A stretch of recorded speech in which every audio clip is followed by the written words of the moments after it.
Olá, eu sou Edson Leonel, sou professor do Departamento de Estruturas da USP São Carlos e nesse vídeo nós discutiremos o tema elementos de barra geral, que é o tópico que está descrito no capítulo 4 da apostila de Mecânica dos Sólidos e Resistência dos Materiais que eu tenho escrito ao longo do tempo. Se você quiser uma cópia gratuita dessa apostila, basta me encaminhar uma mensagem nesse endereço de e-mail que está na sua tela. No vídeo anterior, nós discutimos o tópico elementos de barra simples e tinha, claro, o objetivo de dar início ao estudo efetivamente dos elementos estruturais.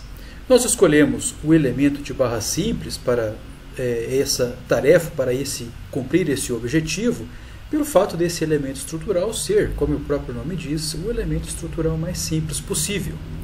Então, se vocês se lembram lá do vídeo anterior, o elemento de barra simples ele é capaz de transmitir ao longo de seu corpo apenas uma força, certo? Sendo que essa força está orientada na direção paralela ao seu eixo ou perpendicular ao plano da seção transversal, sendo que nós chamamos essa força transmitida pelo elemento de barra simples de força normal. Além disso, o elemento de barra simples ele é capaz de eliminar do sistema ao qual ele pertence um grau de liberdade, que é justamente o deslocamento orientado na direção do próprio elemento de barra simples. Então vimos também no vídeo anterior que, através da organização conveniente dos elementos de barra simples, nós conseguimos propor estruturas que nós demos o nome de estruturas de treliça. Vimos também no vídeo anterior que as treliças podem ser planas ou tridimensionais, de acordo com o posicionamento das barras e também dos carregamentos atuantes sobre a estrutura. A particularidade das estruturas de treliça é que os carregamentos são aplicados na conexão entre as barrinhas, num ponto especial que nós chamamos de nós. E outra particularidade se refere ao fato das conexões entre os elementos de barra simples serem assumidas como perfeitamente articuladas. Então isso faz com que o elemento de barra simples transmita apenas força normal ao longo de seu corpo. Apresentamos também, para concluir, métodos de análise e demos mais ênfase no método dos nós, para que a gente faça a determinação da intensidade das forças normais nos elementos de barra simples. Nesse vídeo, o que nós iremos fazer é estender essa ideia para elementos de barra geral. Então, nesse caso, a gente consegue extrapolar essa ideia de que um elemento estrutural ele consegue transmitir um esforço solicitante através do seu próprio corpo e que, além disso, esse elemento estrutural ele consegue simular ou representar um conjunto de graus de liberdade do seu problema. No caso de elementos de barra geral, eles são capazes de transmitir através de seu corpo não apenas forças axiais ou forças paralelas ao eixo da barra, mas os elementos de barra geral são também capazes de transmitir forças perpendiculares ao eixo das barras, o que é muito interessante. Então, nesse caso, como o próprio nome diz, além das forças poderem ser transmitidas na direção longitudinal, elas são transmitidas também através da direção perpendicular, certo? Ao eixo da barra. Não somente forças podem ser transmitidas através dos elementos de barra geral, mas também momentos. No caso de elementos de barra geral, estes elementos são capazes de transmitir ao longo de seu corpo dois momentos que nós chamamos de momentos fletores, que tendem a fletir a barra numa direção e também na outra, e um outro momento que nós chamamos de torque, ou simplesmente de momento torsor. Tudo bem? Então, nesse caso, como está ilustrado aqui na tela de vocês, esse lado, o elemento de barra geral ele é capaz de transmitir 3 forças e também 3 momentos. Tudo bem? Então, isso aqui é interessante porque, a partir da compreensão e do estudo dos elementos de barra geral, nós podemos propor na sequência particularizações dele para que a gente consiga estudar também estruturas planas, que no fundo é algo que resolve para a gente grande parte dos nossos problemas cotidianos. Além de transmitir esse conjunto de esforços solicitantes, ou seja, esse conjunto de ações que solicita as barras, esse elemento estrutural ele consegue representar também 6 graus de liberdade no seu caso tridimensional, que são os 3 deslocamentos ao longo das direções x, y e z e os 3 giros ou as 3 rotações nos planos xy, xz, yz. Tá bom? Então, uma coisa interessante nesse momento que eu gostaria que vocês fizessem é a analogia existente entre os graus de liberdade ou os deslocamentos generalizados que o elemento de barra geral permite simular e os esforços solicitantes que ele também possibilita, né, a transmissão. Então, se vocês pensarem e fizerem essa associação, esse elemento estrutural ele representa ou possibilita a representação de 6 graus de liberdade, sendo 3 deslocamentos e 3 giros. No contexto de esforços solicitantes, ele transmite 3 forças e 3 momentos. Tá bom?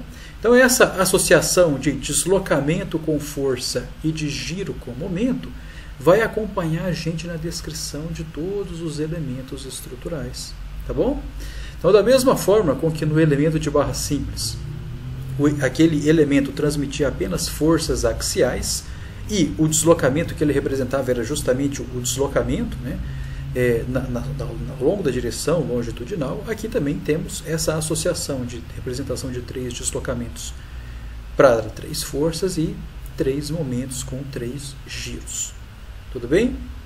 Então, uma coisa que é muito importante, que no fundo, né, nós estamos utilizando esse vídeo para apresentar o elemento estrutural, mas o interesse da nossa análise vai ser, na sequência, determinar a intensidade e como os esforços solicitantes variam ao longo do comprimento da barra.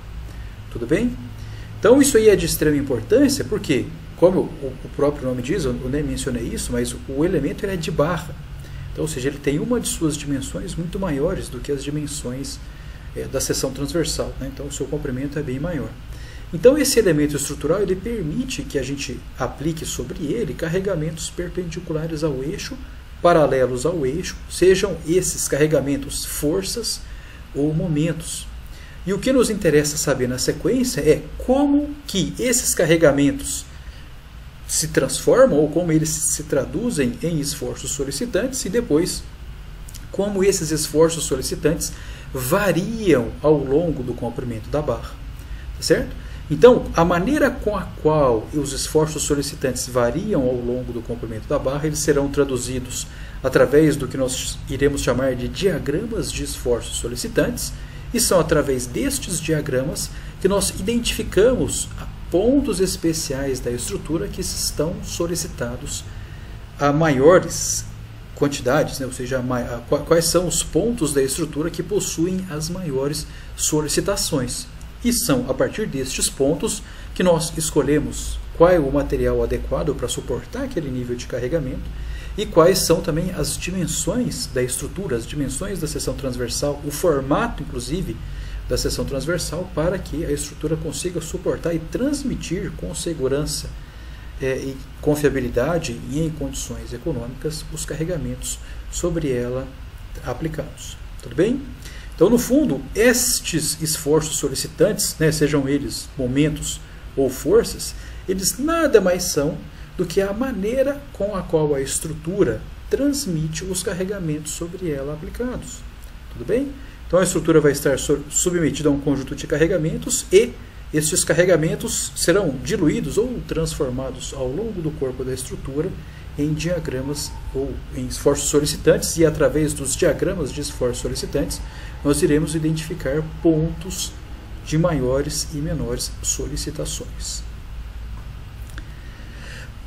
Com base nisso, né, ou seja, uma vez que a determinação da intensidade desses esforços solicitantes ao longo do comprimento da barra é de grande importância, vale a pena aqui gastar um tempinho para que a gente faça, né, uma definição da convenção que nós adotamos aqui para fazer o traçado desses diagramas, né, ou para definir, né, se os esforços solicitantes atuantes serão positivos ou negativos e daí por diante. Tá bom? Então, ó, a convenção para a gente que eu irei adotar aqui no curso é essa que está apresentada aqui. Então, nós já havíamos discutido a nossa convenção de força normal ou de esforço solicitante normal no vídeo anterior, porque havíamos tratado isso aí no caso de elementos de barra simples. Então, no caso de força normal, né, a força normal ela vai ser positiva se ela for de tração e negativa se ela for de compressão. Simples, né? Isso aí a gente já viu lá no slide anterior.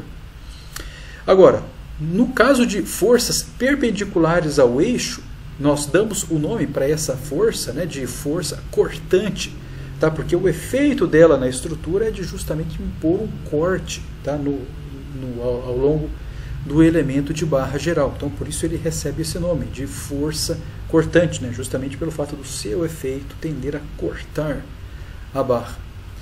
No caso de forças cortantes, a convenção é essa que está apresentada aqui, ó, tá?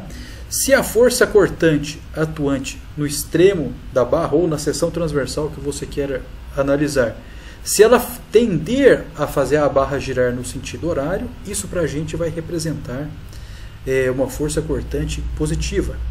Por outro lado, se a força cortante atuante, né, na seção transversal de sua análise tender a fazer a barrinha girar no sentido anti-horário, isso vai representar para a gente uma força cortante negativa.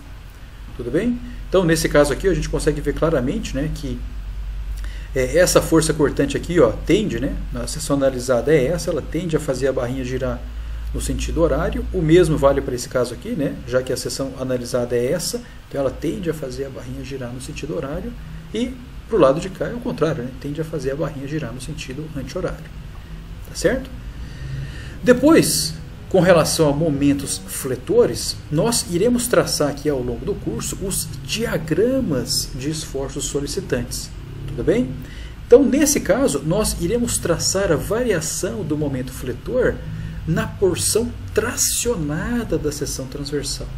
Tá? Então você fala, mas o que isso quer dizer? Quer dizer que a seção transversal ela tem parte comprimida, parte tracionada? O que isso quer dizer? Olha, para você entender isso aqui, ó, use o seu dedo.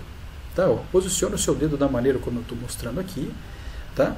Então o seu dedo, ó, o indicador, por exemplo, ele pode ser representado aí como o quê? Uma barrinha engastada em um lado e livre no outro, não é isso? É porque o seu dedo está preso na sua mão. Dê uma olhadinha no seu dedo e verifique que ele tem rugas. Olha que simples. Tá? Olha, tem rugas na parte superior e tem rugas na parte inferior. Então, digamos que no extremo livre, tá, do seu dedo, você venha e aplique sobre ele aqui o momento fletor. Tá? Que da maneira como eu estou posicionado aqui, eu vou aplicar o momento fletor positivo. Olha onde o meu polegar aqui está apontando para fora do plano da tela. Então, quando a gente faz isso aqui, este efeito, né, ou seja, quando eu aplico esse momento fletor, dê uma olhada com qual é o comportamento das rugas do seu dedo.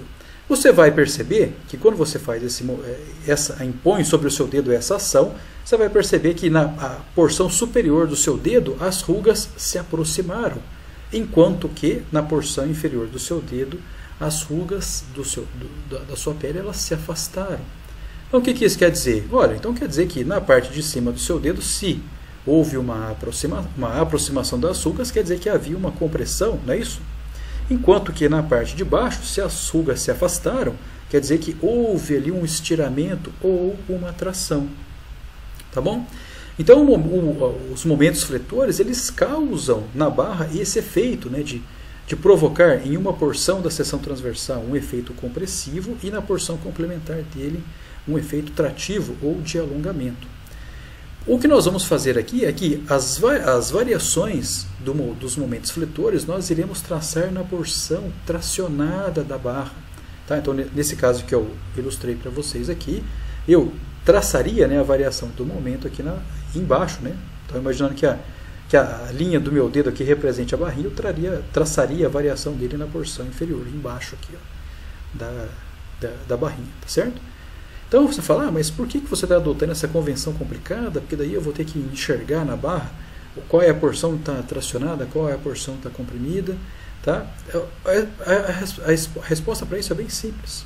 Se nós analisarmos exclusivamente viguinhas ou exclusivamente barrinhas na posição horizontal, você poderia adotar uma outra convenção e estaria tranquilo quanto a isso.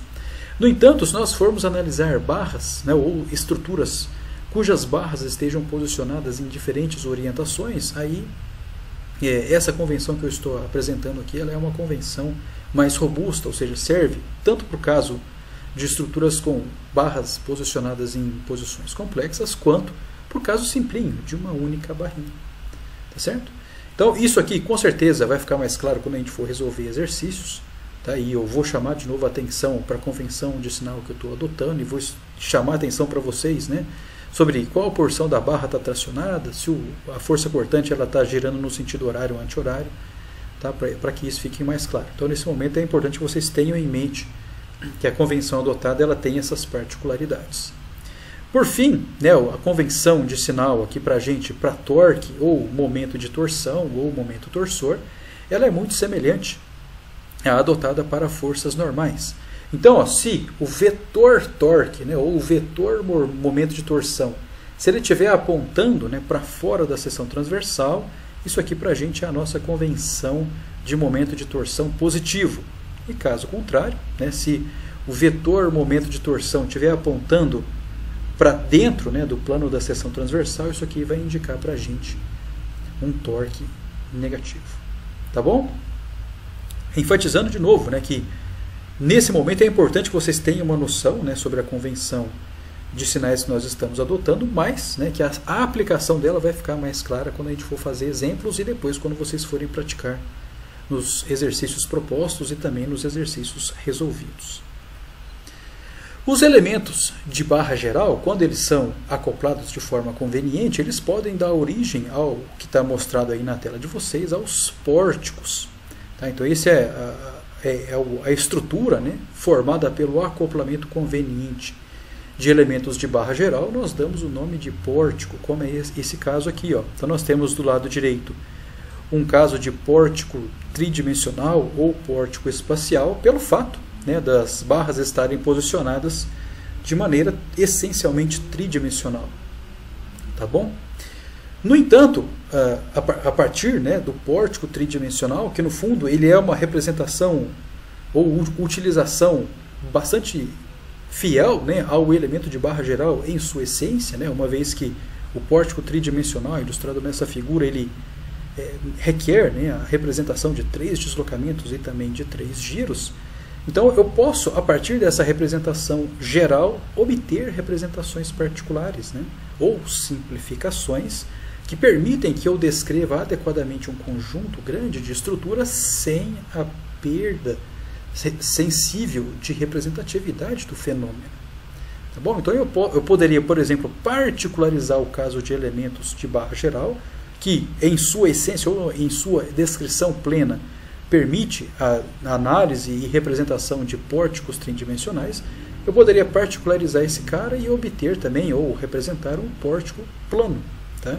Um pórtico cujas barras, né, estejam contidas essencialmente em um plano. E não só as barras, né, mas também os carregamentos atuantes sobre a estrutura.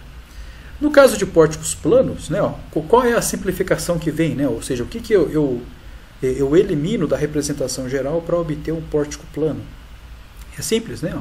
Como a representação agora, no caso plano, ela é, como o próprio nome diz, plana, então eu preciso representar, né, 2 deslocamentos, né, na direção horizontal e na direção vertical, e também o giro da estrutura no plano.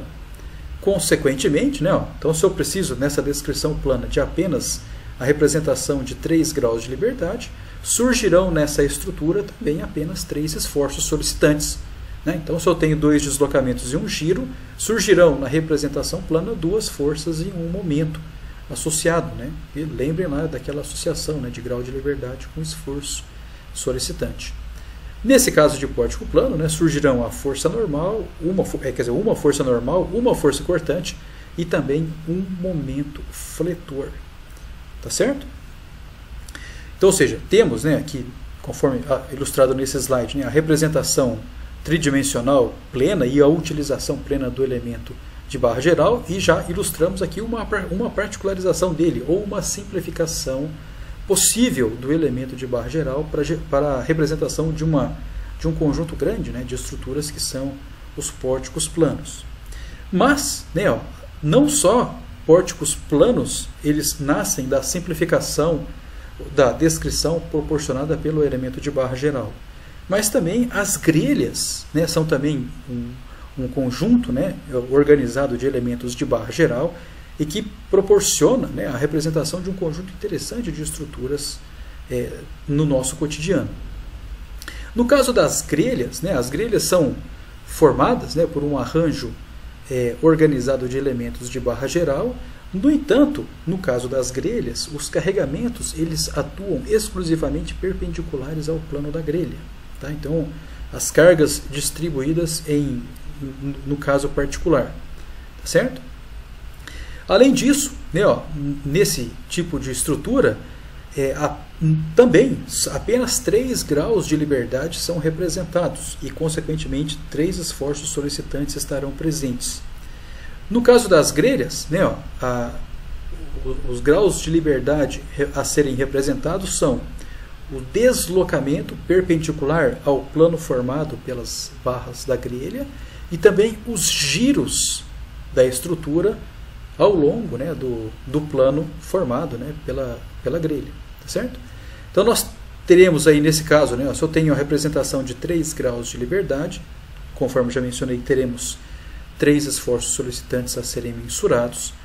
Nesse caso, como eu mencionei, como são 2 giros e também um deslocamento, então no caso de grelhas nós deveremos obter, né, ó, uma força cortante, né, ou a variação de uma força cortante, e também a determinação dos momentos de torção e também do momento fletor, né, ao longo das barras que compõem essa grelha. Tá? Esse tipo de estrutura ele é utilizado com uma certa frequência, particularmente na indústria civil e no caso de indústria mecânica com uma intensidade bem menor. Tá? Mas ela está apresentada aqui nesse slide só para mostrar para vocês que a partir da descrição geral do elemento de barra geral, né, eu posso ir simplificando a descrição, eu posso ir eliminando representatividade de graus de liberdade para obter estruturas, certo? A partir desta simplificação.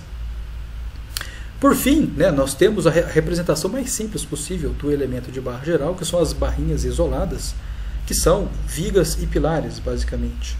Tá? Então, no caso de vigas, que está ilustrado aqui embaixo, ó, tá? Então, os únicos graus de liberdade a serem representados são o deslocamento perpendicular ao eixo e também o giro no plano dado, né, ou no plano formado aí pelos carregamentos e também pela geometria da estrutura. Então, bem simples. Né? Eu diria até que o caso de viga é o caso mais simples possível, ou a maior particularização do elemento de barra geral. Né? Então, se você pensar o elemento de barra geral, ele representa 6 graus de liberdade, enquanto a viga ela requer apenas a representação de 2, né? Ou seja, é um giro e um deslocamento perpendicular ao eixo. Tá? Então, no caso de viga, consequentemente, né, se eu tenho só a representação do deslocamento perpendicular ao eixo da viga e também do giro, né, da estrutura no seu plano, então, no caso de vigas, os únicos esforços solicitantes a serem representados são, né, a força cortante e também o momento fletor. No caso de pilares, né, a situação é semelhante, mas o pilar ele representa também, ou ele requer, né, a descrição do deslocamento paralelo, né, ao eixo da barra. Né, ou seja, o pilar ele requer também a descrição do seu encurtamento ou alongamento. Então o pilar ele nada mais é do que o elemento de barra geral, onde eu represento através dele 2 deslocamentos, né, na sua direção axial e na direção perpendicular ao eixo da barra, e também o giro do elemento estrutural no seu plano. Tá? Então eu até ousaria dizer que o pilar ele nada mais é do que um elemento de pórtico plano isolado. Tá? Então não é isso? O pórtico plano ele não requer a representação dos deslocamentos na direção XY, também o giro no plano da seção transversal, né? Só que no caso de pórtico eu tenho mais de uma barra. Aqui o pilar é a particularização, né, daquele pórtico plano, mas com um único elemento. Então, com base nisso aí, ó, ou seja, com base nessa descrição, né, do elemento de barra geral, dos seus graus de liberdade, dos esforços solicitantes que podem ser transmitidos, né, e depois como esses elementos de barra geral podem ser conectados para formar estruturas, né, então, estruturas tridimensionais, e depois, a partir da sua particularização, podemos formar estruturas bidimensionais e mesmo, né, unidimensionais, facinho lá. Nós devemos nos preocupar agora como são feitas as conexões entre os elementos de barra geral. Tá? Então, se nós pensarmos aqui no caso plano, um elemento de barra geral, ele possui ou ele representa 3 graus de liberdade, tá? Que no caso do plano são os deslocamentos na horizontal, o deslocamento na vertical e também o giro, né, no plano formado, né, pelo elemento de barra geral e seus carregamentos. Então, se eu quiser utilizar esse carinha aqui, ó, ou seja, se a minha estrutura ela for formada exclusivamente por um elemento, então eu quero garantir o equilíbrio estático dele, o que eu tenho que fazer? Bom, se esse cara tem 3 graus de liberdade, eu devo impor sobre ele condições de vinculação tais que eliminam deste sistema 3 graus de liberdade. Então eu posso fazer isso aí através de quê? Ou eu imponho um engaste, né, que já impede os deslocamentos na horizontal, a vertical e também o giro, ou então eu posso utilizar aqui um apoio fixo e um apoio móvel. Tá bom? Então, esse caso aqui que nós ilustrado aqui na tela de vocês, o caso de cima ele dá origem ao que nós chamamos de viga biapoiada, e o caso de baixo ele dá origem à estrutura engastada livre. Tá certo? Então, esse é o caso simples, né, de conexões internas. Agora, o que acontece se eu estiver pensando, né, em propor uma estrutura que tenha mais de uma barra? Tá? Então, como que eu devo pensar aqui as conexões internas, ou como eu devo acoplar esses caras aqui para propor realmente uma estrutura formada, né, por mais de um elemento de barra simples? De novo, se nós particularizarmos aqui a nossa discussão para o caso plano, né, o caso de pórticos planos sendo mais específico, nós conseguimos ver que se eu tiver 2 elementos de barra geral isolados, né, ou seja, separados entre si, nós vemos que o sistema ele é composto por 6 graus de liberdade, né? Ou seja, cada um dos elementos de barra geral ele possui 3 graus de liberdade, né? Que são 2 deslocamentos e um giro. Agora, eu posso propor a conexão desses 2 elementos de barra geral por meio da compatibilização perfeita dos graus de liberdade nos pontos de conexão. Tá certo? Então, digamos que eu queira conectar esses 2 elementos de barra geral de tal maneira que os 2 deslocamentos aqui, ó, nos pontos de conexão e também o giro deles sejam iguais, né? Ou seja, sejam os mesmos. Ou seja, eu quero propor essa compatibilização de tal forma que seja perfeitamente compatível, né? Ou seja, a compatibilidade seja perfeita nessas 2 conexões. Quando eu faço esse tipo de conexão ou esse tipo de compatibilização, né, de extremidades de barra, nós damos o nome para esse caso aí de engastamento interno ou de engaste interno, uma vez, né, que os graus de liberdade estão perfeitamente compatibilizados. Tá certo? Então a estrutura resultante, ó, para esse posicionamento de barras aqui, ó, parece uma geometria em formato de L, onde, né, se eu eliminei através dessa conexão 3 graus de liberdade, né, já que os deslocamentos aqui são perfeitamente compatíveis de uma barra para outra, então o sistema resultante ele possui 3 graus de liberdade, tá? Que são justamente 2 deslocamentos e um giro.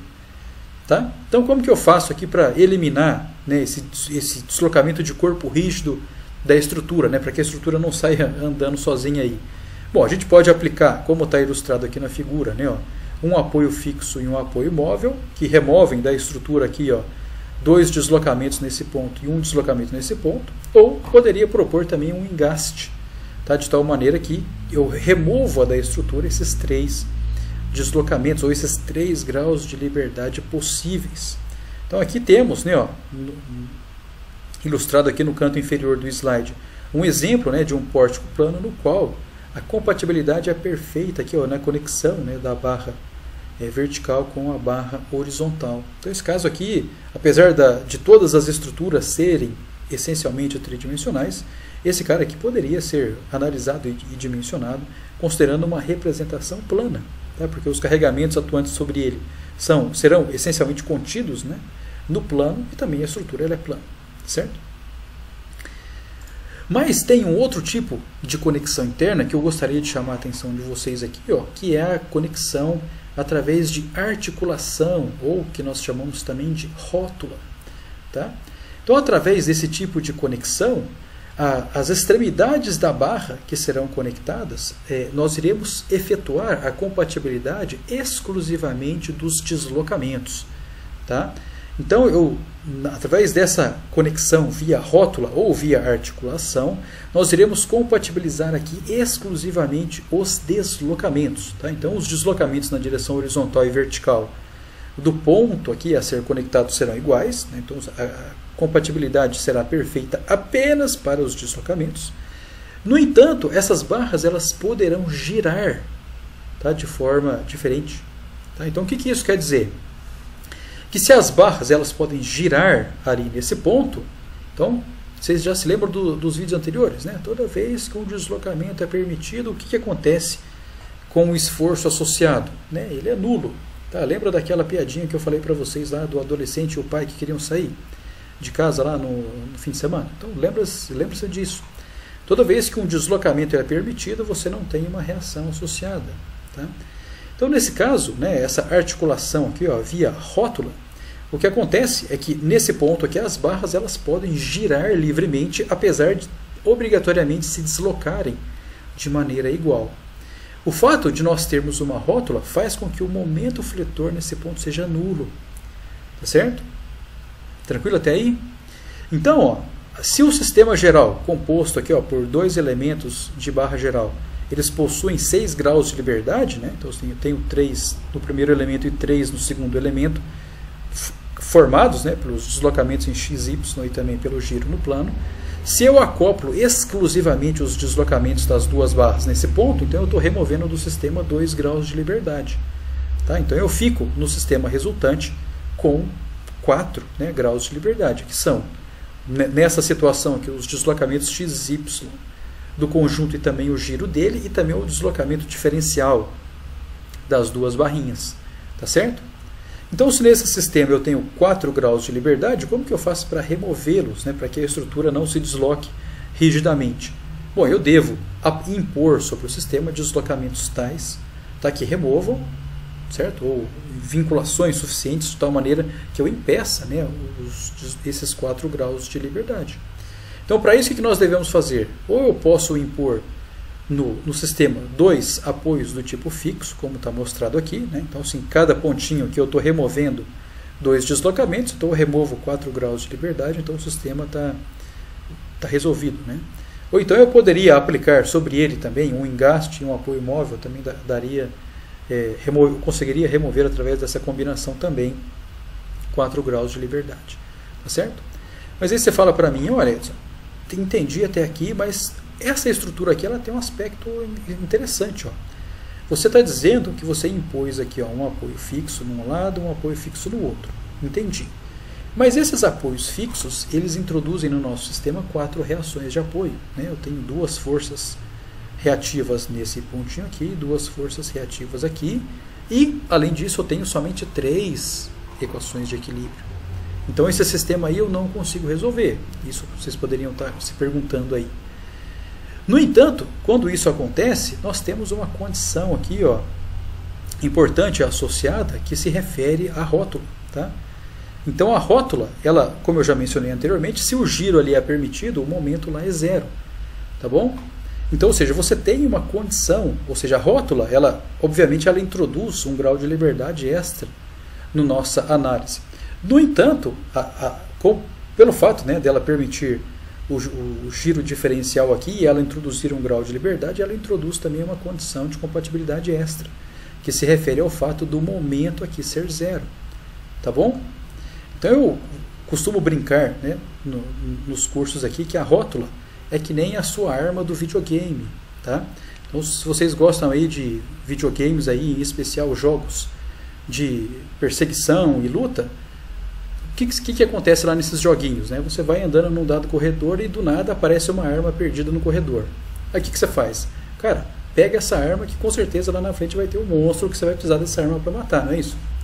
Aqui é a mesma coisa. Toda vez que você tem uma estrutura com rótula, fica tranquilo que mais cedo ou mais tarde você vai precisar usar o fato da rótula existir para resolver o seu problema. Tá bom? Aqui a ideia é a mesma. A rótula ela introduz um grau de liberdade extra, porém ela introduz também uma condição de compatibilidade ou uma condição subsidiária que informa para a gente que o momento na sua posição ela é nula. Tá? Então como que eu posso fazer na realidade, aqui na prática, uma rótula? Aqui tem um exemplo, né, da indústria civil, aqui, que é uma ligação Gerber rotulada, tá? Onde eu tenho uma viga, né? Essa viga tem uma continuidade aqui para a nossa direita, e a conexão dela com esse dente ela é feita, né? Tem duas esperas aqui, dois ganchos, né? Dois ferrinhos que ficam aqui esperando, e durante a montagem essa viga vem e encaixa, né? Então eu tenho dois orifícios aqui, ó, dois ou mais, né, orifícios aqui nessa parte do dente, que permite apenas que exista um encaixe entre os dois elementos estruturais, entre essas duas partes. Então o deslocamento ele é compatibilizado, mas o giro ele é permitido. Então esse tipo de ligação, se vocês forem em shoppings, e é muito comum isso aqui em indústria pré-fabricada, então vocês deem uma olhada, né? Então, quando vocês forem em shopping centers, por exemplo, construídos em concreto pré-fabricado, e em particular o shopping center aqui de São Carlos, ele é feito dessa maneira. Então se vocês forem no shopping, deem uma olhada desse tipo de conexão, que ele está aí espalhado para tudo quanto é lado, certo? Então depois, né, de toda essa discussão, de tudo que nós falamos da apresentação do elemento estrutural, né, no fundo para que serve, né, para que nós falamos tudo isso aí? Porque o nosso interesse, depois da apresentação do elemento estrutural, é fazer a definição e o traçado da variação dos esforços solicitantes ao longo do comprimento da barra. Então esse é o nosso objetivo.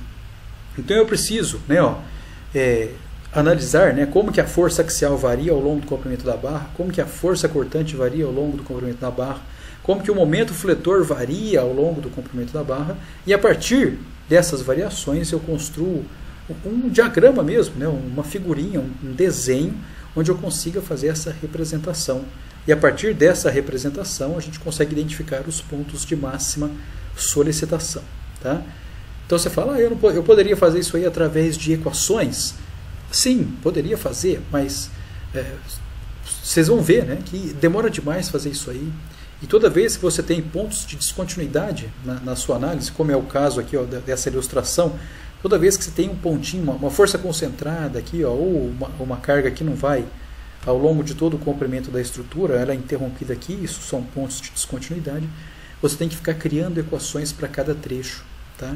Então, a obtenção de equações é uma estratégia interessante e permite você resolver o problema, né? Ou seja, você conseguir uma representação polinomial da variação do seu esforço solicitante.